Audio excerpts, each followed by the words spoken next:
na gina na gamit na yung job para makasolve. Job. Sige daw, pwede mo. Job siya.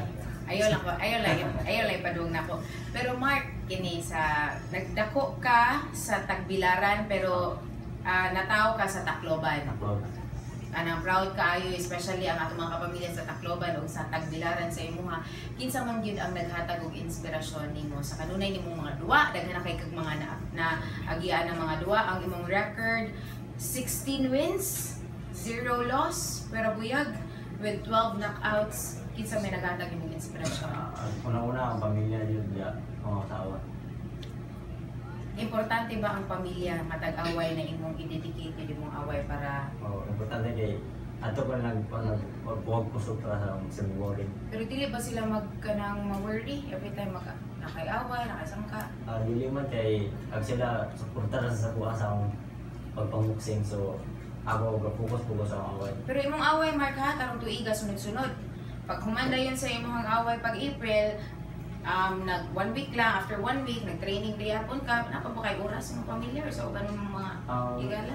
Kanang oras, pero hindi na, kaya kayo boxing, talag sa pinagbuhi kung ato sulitan. So, imo lang yung i-balance? I-balance. Yung mga trabaho o yung mga pamilya. Mark, of course, ang atong mga kapamilya, excited na kayo sa umaabot ninyo na sangka, karong Hulyo 8. Invite them once again personally, ug unsa man gyud ang mga paabot sa imong sangka batok ni Daniel L. General Diaz.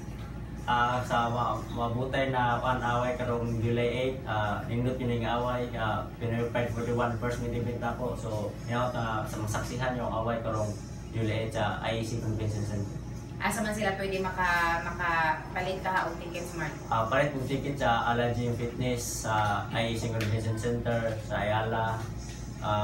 Ato sa Facebook page mo, Ala Promotions. Again, pwede ninyo makita mga kapamilya through their Facebook page, Ala Promotions, with ticket details ug asa mo pwede makapalit og ticket. Mark, gikan sa maayong buntag kapamilya nga kanunay ni suporta nimo. Good luck sa maabot nimo na away. Ang pag-ampo diha kanimo, make Cebu proud, make Philippines proud. Thank you, ma'am. Daghang salamat. Mubalik pa ang maayong buntag kapamilya.